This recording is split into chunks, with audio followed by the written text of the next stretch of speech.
राज्यात झालेल्या लोकसभा निवडणुकीत महायुतीला मोठं अपयश आलं। या अपयशाचा ठपका अजित पवार यांच्यावर ठेवला जात असून आता यावर राष्ट्रवादीचे नेते मंत्री हसन मुश्रीफांनी महत्त्वपूर्ण विधान केलंय।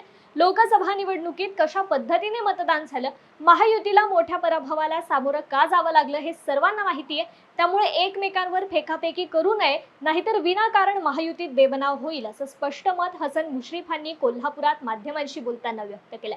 दरम्यान विधानसभा निवडणुकीत महायुती एकसंघ कशी सामोरी जावी हे बघण्याची आवश्यकता असल्याचं मत माध्यमांशी बोलताना मुश्रीफांनी व्यक्त केलंय।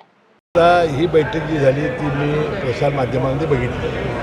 ती होती नगरच्या लोकसभेच्या मतदारसंघापूर्तीकरण विकेस पाटील साहेब मला तिथं दिसले। आता मला सांगा, तिथं जर तसं झालं असेल तर मग बारामतीमध्ये काय झालं?